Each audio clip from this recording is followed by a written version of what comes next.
Hey Dad, tell me 3 new things about this new year. I'm glad you asked. Number 1, 5781, the new Jewish year, which we will welcome in a few weeks' time. If you add up the numerals, 5781, they equal 21, as in 2021. So 5781, the new Jewish year, equals 21. Easy to remember. Number 2, I want to invite you to appreciate that when we think about the new year, we might think first of the year 2020. And while it isn't completely over, we might think to ourselves, to out with it, the whole year, let it be gone. But we're actually welcoming the year 5781, as we've suggested. And as we look back to 5780, there's something interesting, and that is that the year is in a very significant way cleaved in two. That is to say, from Rosh Hashanah last to Passover, the first 6 months of the year, it was normal.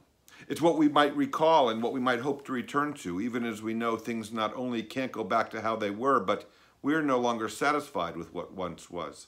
But the second half of the year, from Passover till now, gives us a counterpoint, and we can compare the two. And in a very significant way, we have two halves of a single year that provide us an opportunity to juxtapose one against the other. The tradition teaches us that in the Ark of the Covenant were both the intact set of tablets, which Moses brought down from the mountain, and the initial first set, which are now fragments and shards. And that both are put in the Ark because they're of equal value. As we look back over the year now, drawing to its conclusion, we remember the intact set of tablets and the whole months, if you will, and the fractured tablets, the fractured months that we're still experiencing. And number 3, a third interesting thing about the days to come. As we make our way through this month of Elul and reflect on the passage of time and imagine the year on the horizon, I invite you to think with me in the following ways.